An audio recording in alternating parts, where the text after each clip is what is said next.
Testing, testing, testing. Okay, now it's working. Okay.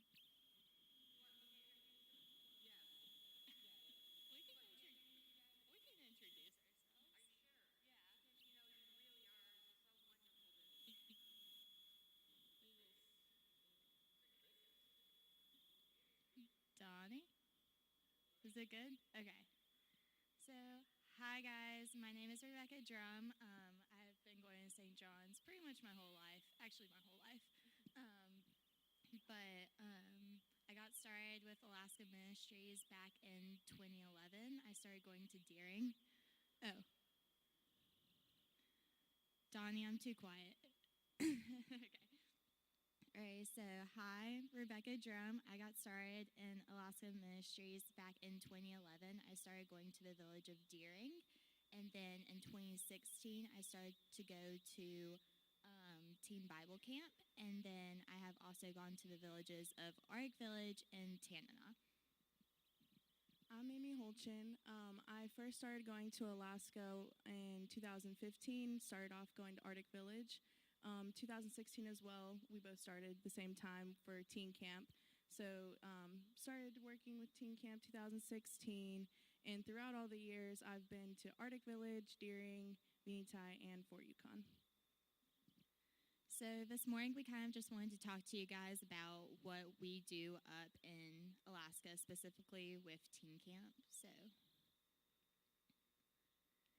teen camp actually began in 2014. It was a combined effort with Denise and then also a missionary couple up in Fairbanks, Alaska, David and Rosemary.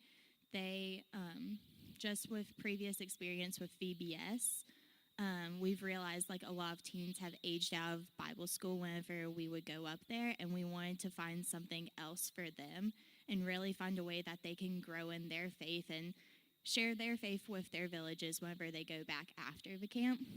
So it started off in 2014, just in the missionary's house in Fairbanks. I think originally it was like 10 people. Doug, Linda, Haley, Pastor Denise were some of the original ones that went up to teen camp, and then every year it's kind of slowly grown since. So back in 2016, we actually switched from the missionary couple's house to Camp Bingle, which is about an hour outside of Fairbanks. We just use their facilities, and it's been there ever since. So we were originally partnered with Lutheran Indian Ministries, but back in 2019, Lutheran Indian Ministries have kind of like changed their route and missions. So we ended up partnering with Alaska Missions for Christ, and it was such a great decision. They completely back us, provide us great support. And then back in 2020 and 2021, unfortunately, due to COVID, we couldn't have teen camp, but we still wanted to keep those connections going. So we decided to do a virtual teen camp. So we did a week-long virtual teen camp. Every single night we would do a Bible study, activities, and do it on Facebook Live. And kids would join in, and we would do discussions through that as well.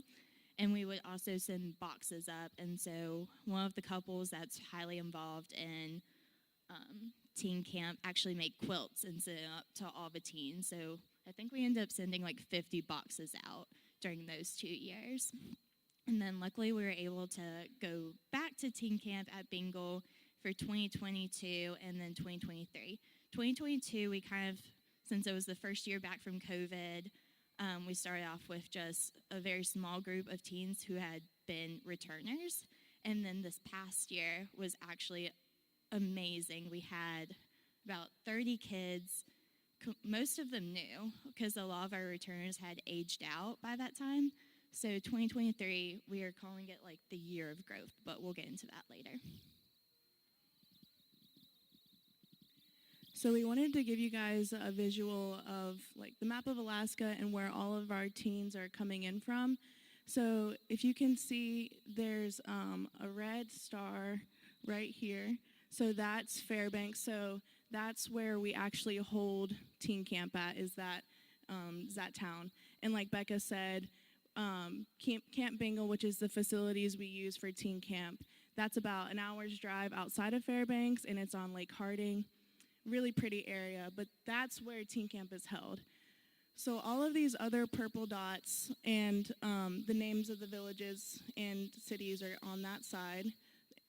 Those are all of the locations where our teams come from. So there's at least 16 different locations, so that is kind of split up between villages and cities.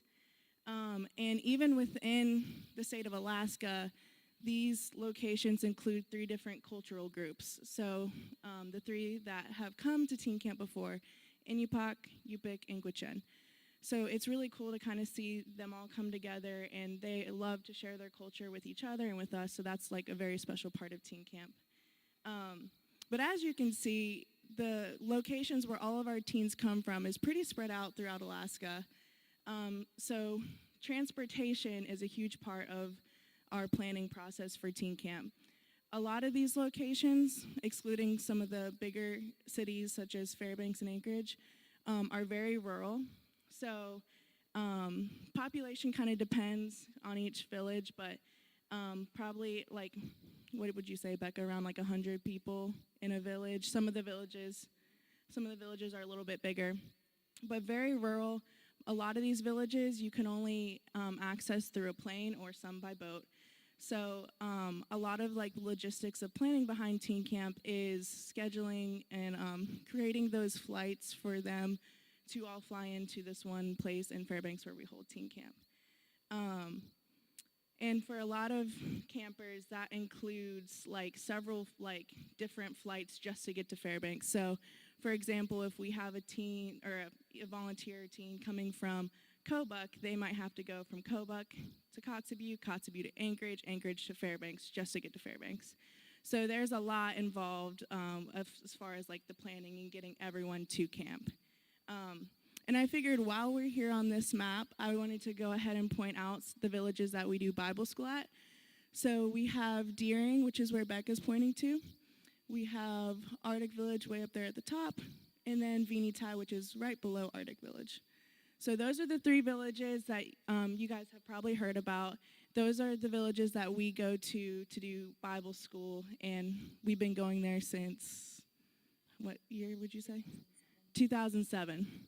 So a lot of our, especially when teen camp started, a lot of our campers came from those villages because like how Becca mentioned, the need for teen camp kind of was, we would be in these villages and see how the teens were kind of aging out of Bible school. And so we, with Denise and Rosemary, had this idea of let's make something for the teens that's special to them.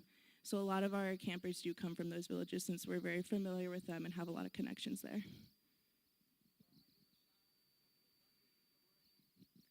Okay, and then these are just some quick facts about teen camp. So every year, our numbers have changed. I don't think consistently we have had like 30 and 30. We've gone like 25, 45, back down to 30, but we've discovered recently that like 30 to 35 is our sweet spot. That's where we feel like we get the most connection with those teens and get to build those relationships and still have time to invest in each of those teens. So that's where we're trying to aim in the future years is 30 to 35 kids. And then every year we like to create a new theme. So these are just some of our old themes, and we really try to tailor the theme around what we think the teens need to hear at that specific time. So, Bent Not Broken, God Wants You, Be a Light, Take Heart, We Are One by Faith. These are just fun little words from the Bible that the teens can hold on to and maybe just remember that phrase and remember that they are loved. And then also, camper costs, kind of like we've mentioned in the previous slides. These teens come from everywhere, and those flights, we actually charter flights from some of the distant villages so that they don't have to take those 3 connections, rather it's just a charter flight. So prices actually end up being about $1,000 per camper, and the campers pay a small application fee, but they really get that back in canteen, and so they're practically paying nothing for this camp, and it's completely donation by people like you guys. So here's a list of just some of the activities that we've done in past years and what we did last year. So just to read them off, because I'm not sure if you guys can see that. So of course we have our Bible studies and devotions. We have 2 devotions daily and one larger Bible study daily as well. We have our family group, so that's just kind of splitting the camp, both staff and the campers, into different groups. So during those Bible studies, we can have the smaller group discussions, and then we do chores with those groups as well. We have prayer partners, which is one of our favorite, well, personally, one of my favorite parts of teen camp. So each camper is paired with the staff, and in each day we have individual kind of one-on-one time. Sometimes there's 2 campers per 1 staff, just how the numbers work. But we have time set aside each day to meet individually with those campers and talk about like what's some good things that happened during the day, what were some challenges, what are some things we need to pray about. And it's just really good bonding time, really, and just get to know those teens on a more deeper level. Of course, there's crafts. We've done archery in the past, canoeing. So as I kind of briefly mentioned earlier, Camp Bingle is in Salcha and on Lake Harding. So it's on a huge lake. We have access to that lake. There's a dock that we set up, a little swim area that's roped off, and a bunch of canoes, paddle boards, paddle boats, a lot of things available for those water activities. And the teens are obsessed with doing all the water stuff. Even if the water is freezing cold, and even if it is overcast, they are jumping right in. Yeah, they might even push us in as well. So they love the lake. So water activities are a huge part of that. We also provide horseback riding. So the way we do that is it's called Celebration Ranch. There's a little horse farm about maybe 30 minutes, 20 minutes. Yeah, 20, 30 minutes away from Camp Bingle. And so we do a little field trip in the middle of the week. So we transport all the teens out to the horse farm, and we just give them the opportunity, if they would like to ride horses, and they do a little trail ride, and they get to pet them, and a lot of times they'll have other animals there, like rabbits or goats or something, that they just get to kind of play with and interact with and love on. So that's always a huge hit throughout the years as well. Of course, at a camp, we have our campfires and singing and music, another majorly popular thing. They love the campfire. They love to sing. 10,000 Reasons is 10,000 Reasons is definitely a favorite song. Each year, they kind of gravitate towards one song. But sometimes, we can't even get them away from the campfire at night. They don't want to go to bed. They want to stay there. Of course, along with that, we got our s'mores and other fun desserts there. We have our games and team building exercises, of course, and then hiking. There's a nice little hiking trail attached to the camp with nice obstacle courses, although the mosquitoes overrun that hiking course a lot. So sometimes, yeah, you gotta spray down before you go hiking. So it really is just like a normal camp, if you were to go up to Camp Lynn Haven. But I think the biggest difference is the fact that these teens, they see so much more than we see down here in the lower 48. A lot of times they've gone through things that I can't even imagine going through, and a lot of times they have responsibilities at home that don't allow them to just be kids. And so during this week at camp, we really just want to emphasize the fact that you guys are kids. Let's have fun. Let's do canoe races, and just getting to see them actually be teens and have fun makes it all worth it. And so this past year, our theme was by faith, and we focused on Hebrews 11 and the heroes of faith in the Bible. And so we talked about somebody from the New Testament and the Old Testament every single day, and tied it into our lives. And so we actually have shirts. We make shirts every year. Heather Bassett designed the shirts, and we love them. All the kids end up signing every single shirt by the end of the week. It's so fun. It's a great memento as well for the camp. And this year, I think especially, the theme really fit with that week just in general.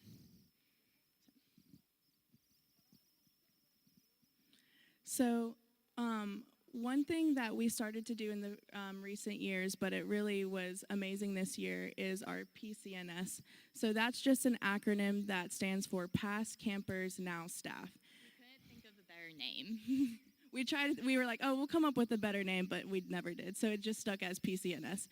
So what PCNS is the campers who have come, and up here you can see how old they were when they first started coming in 1 year. So, for example, we have Isaiah, who started coming to camp in 2015 when he was 12 years old. So we have several, this past year we had 6, so several of our past campers who kind of really grew up at teen camp.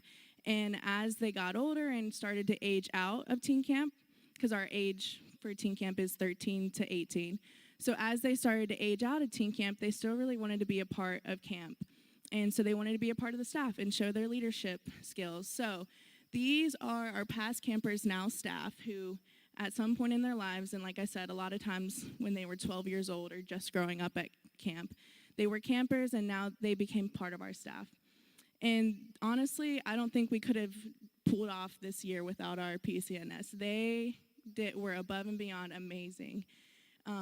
Another really cool part of this is we've known them for so long, a lot of times since 2015 or even before. So we've known them for so long as campers, and we've watched them grow throughout their adolescence. And as they're becoming young adults, we've also seen them develop their leadership skills and take responsibility. Even as campers, before they even kind of aged out of teen camp, we would hear them talk about like, oh, I always want to be a camp counselor, like whenever I'm old enough.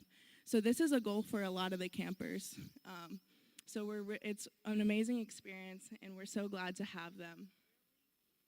Another really cool thing about our PCNS is they're so helpful, and they help in so many different areas, and they really kind of find their role within teen camp. So one of our PCNS, Cora, she really found her way in the kitchen. So she was helping our cook Sandra in the kitchen. Some of them might have helped more with like the game. Some of them took on more of the counselor role, but they really all found their role within camp, their purpose, and really showed their own strengths. Honestly, like I can't brag on these individuals enough. And as we kind of sent out feedback forms for all of our volunteers, one like consistent thing that we saw in the feedback was how amazing these 6 individuals were on our staff, our PCNS, and how helpful they were, and just how they really kind of helped teen camp this year, and we really couldn't have done it without them. Yeah, so the PCNSs were definitely one of my highlights. Like, if people ask me what I enjoyed about teen camp the most this year, it was PCNSs, and then the other big thing was the baptisms and blessings. So every year, we try to tie in baptism somewhere into our lessons. So this year we talked about John the Baptist. And so all week, kids were coming up asking us, like, can I be baptized? And a lot of them had been baptized before when they were little. And we explained to them, you guys don't need to be baptized again. You're already part of God's family. But we talked to a pastor out at Zion Fairbanks, and he's like, I'm going to do a blessing for these kids. They obviously show that they want to renew their faith in a way. So the pastor from Zion and Lutheran in Fairbanks, he came to camp the last day, and 6 teens ended up being baptized. And before they were baptized, he was like, I want to have a quick conversation with them. So we're like, okay, cool. You guys, we're going to go do something. We'll be back. An hour later, they were still talking, asking questions to him about the baptisms. So that was really cool just to see how excited they were to learn more about it. And so 6 teens got baptized in the cold lake. The pastor were waiters. I feel like that's cheating. I had to go in there. They threw me in there. But it is cheating. Yeah. But it was amazing to see them being baptized. And whenever the pastor explained the blessing to all the kids, they started running down to a wire. So honestly, this is my favorite picture from a week. Evan, we're going to talk about him a little bit later. but just a smile on his face says it all to me. Whenever he ran down there and did the sign of the cross on the forehead, I started crying. Like, Amy can testify. Like, I started bawling my eyes out. I love that kid. So just seeing their faith that way has really grown, and just watching them grow in faith during the week and be excited for that just shows that teen camp is worth it all.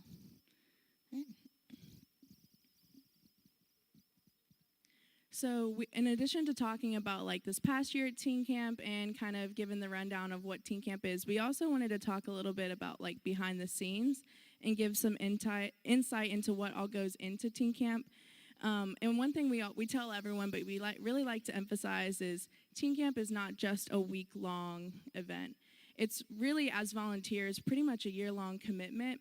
And also, we pretty much stay in contact with a lot of the teens throughout the year as well, and just get to chat and support them in that way as well.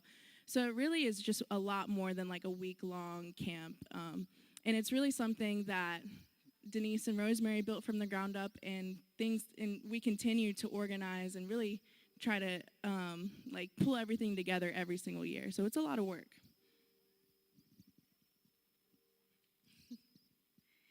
Yeah, so I always like to say that we're kind of building a camp out of a storage unit.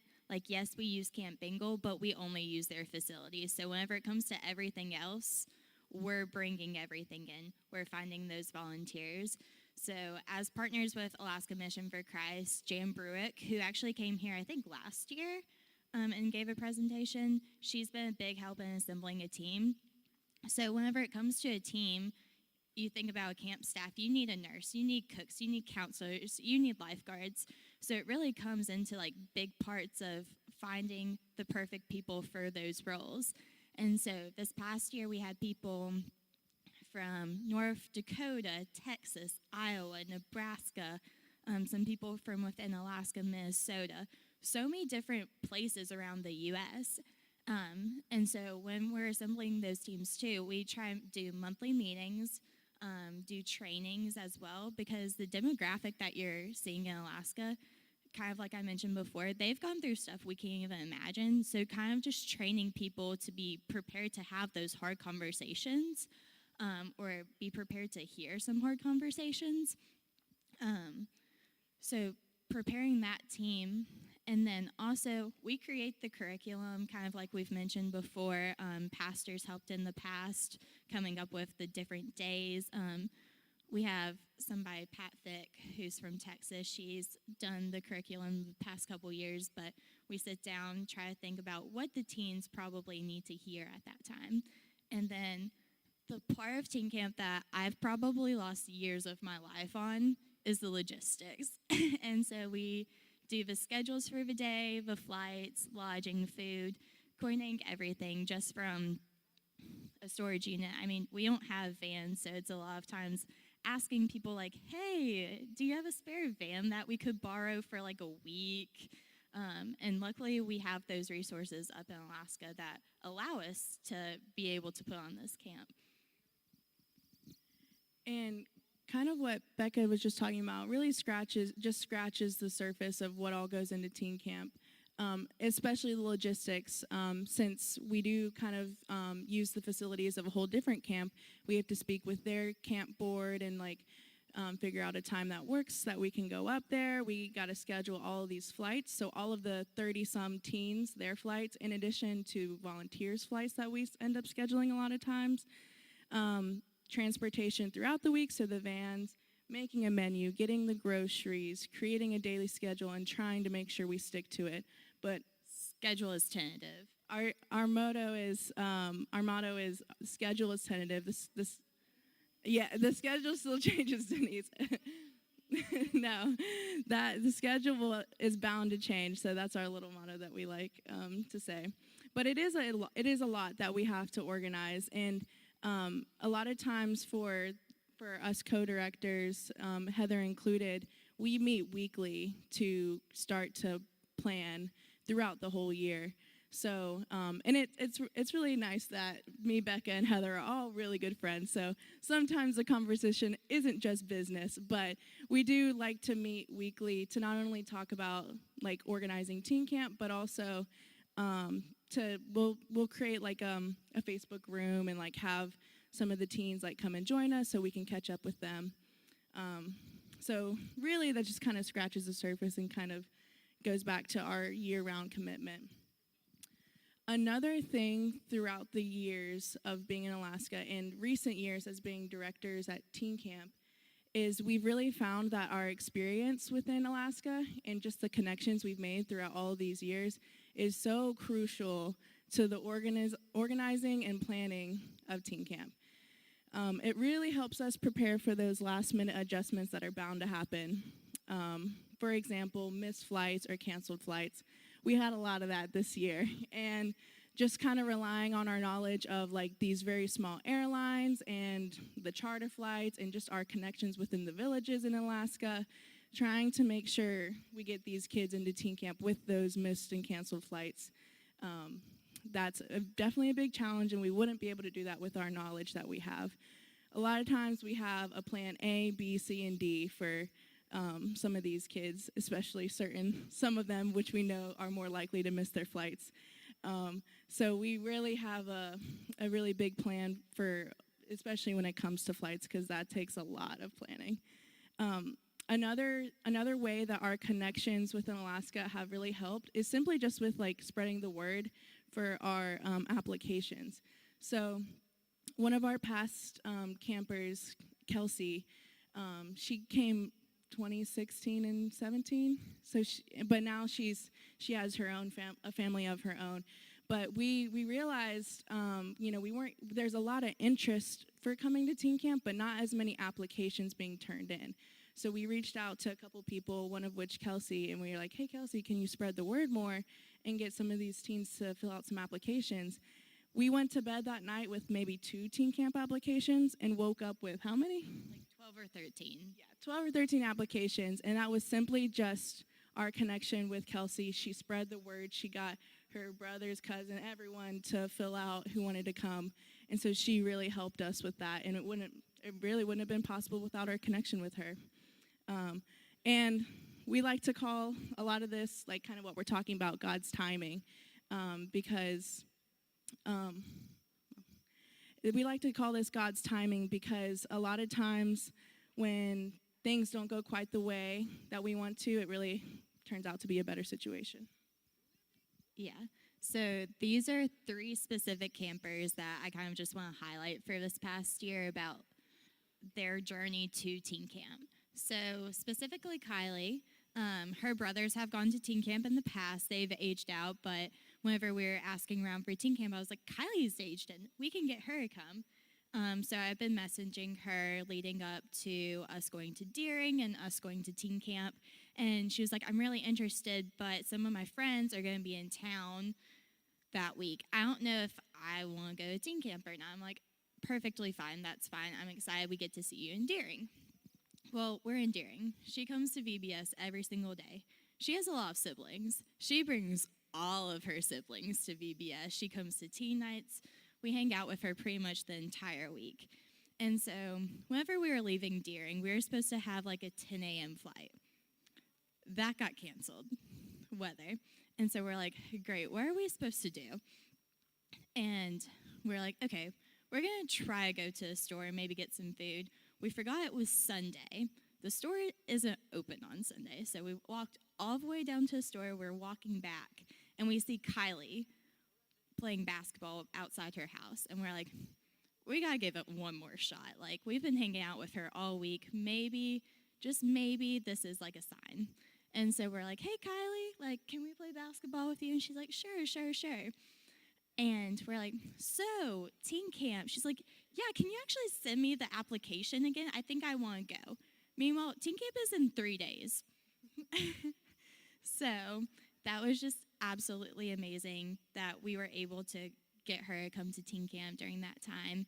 And then at teen camp, just seeing her grow, she is an amazing musician.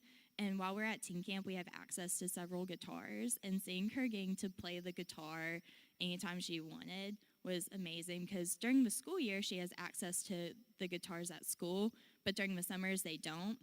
So getting her to see her like light up, and she played, I think, 3 songs in the talent show. And so that was amazing getting to see her.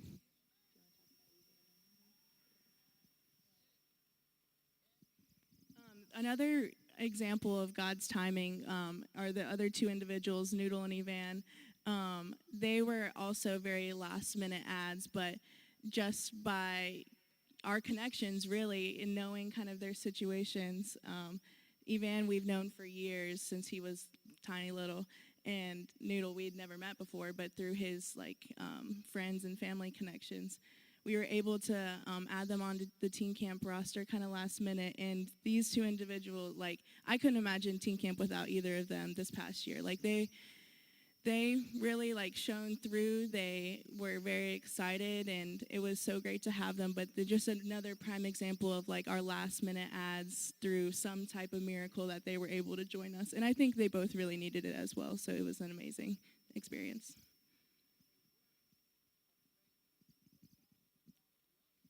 Okay, and then just lastly, ways to help.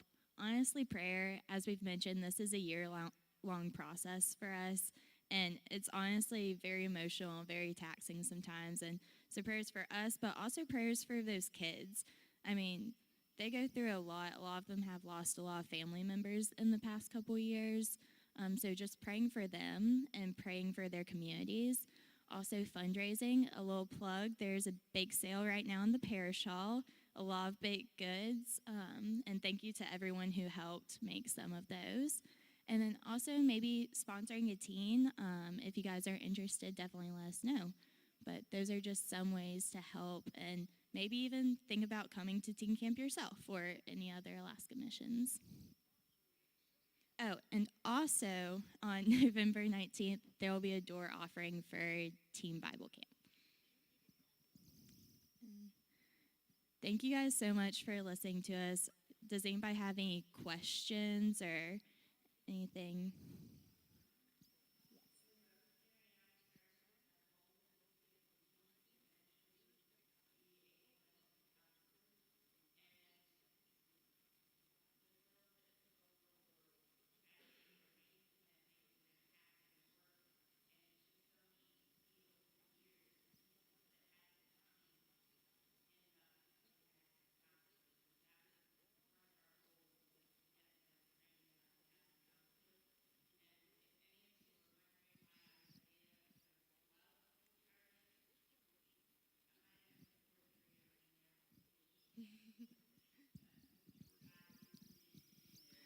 Yeah, we've had several teens sneak in at 12 years old when they were supposed to be 13, but somehow snuck in without us knowing. Check now. Yeah, now we check. So the charter flights are very expensive. You get any discounts because this is a Christian event? So we partner with a group. They're called MARC.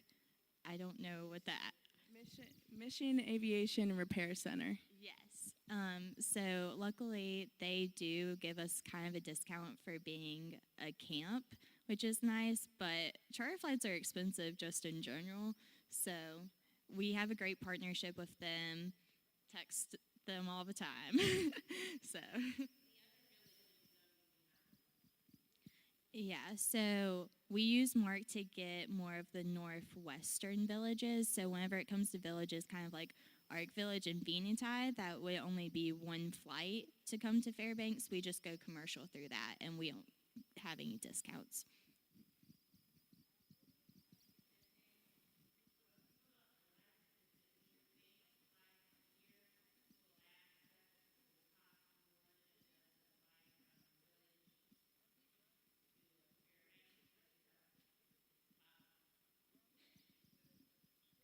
Yeah, because those small flights, yeah.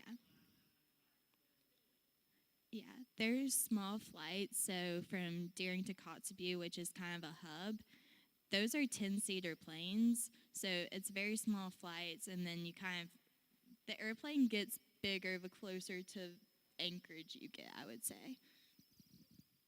And thankfully, since pretty much most of these teens have like grown up in the village their whole life, they're very used to flying. They have for doctor's appointments or just visiting any other place, like they always have to either use a little small passenger plane or a boat. So they're very used to flying, thankfully. They know the drill. They know, and the regional airports too, like they all know them very well. So that also helps us with the coordinating as well.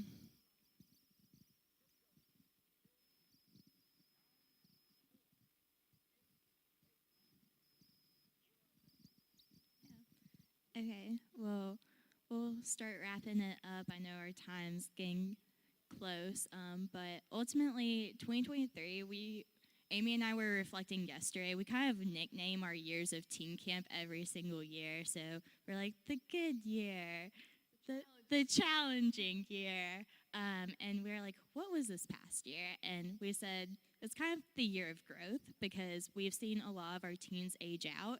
And so a lot of these teens are a new crop. And so we don't know the majority of them, which was kind of strange to us. Like, we were really nervous going into teen camp. We're like, oh no, like last year, back in 2022, it was all returnees. So this was definitely a year of growth between campers and staff.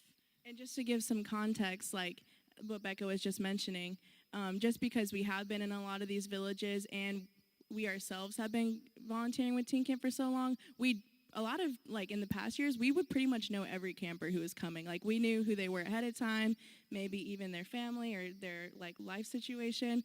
So, like Beck was saying, this year was we were nervous at first because we, like, didn't know a lot of these campers just with this new batch. But it turned out to be a great year, lots of growth, and we couldn't have done it with all of the support and volunteers and everything coming from all of our volunteers across the U.S., but also support from you guys as well.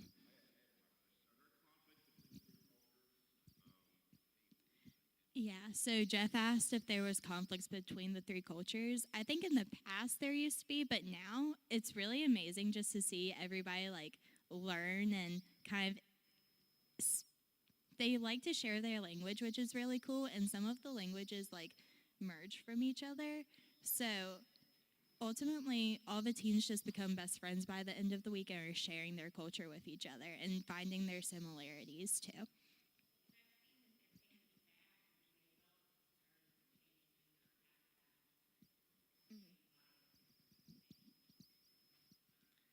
Yeah, so Denise just said, like, some of the teens, they go back to their villages and they share their experiences with their parents and their grandparents, and those grandparents may lose their, like, not hatred, issues, yeah, animosity towards the others.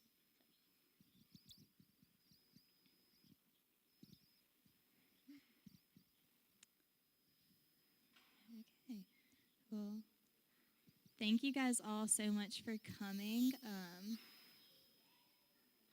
Oh, thank you. Pastor Lagutin, do you mind praying us out?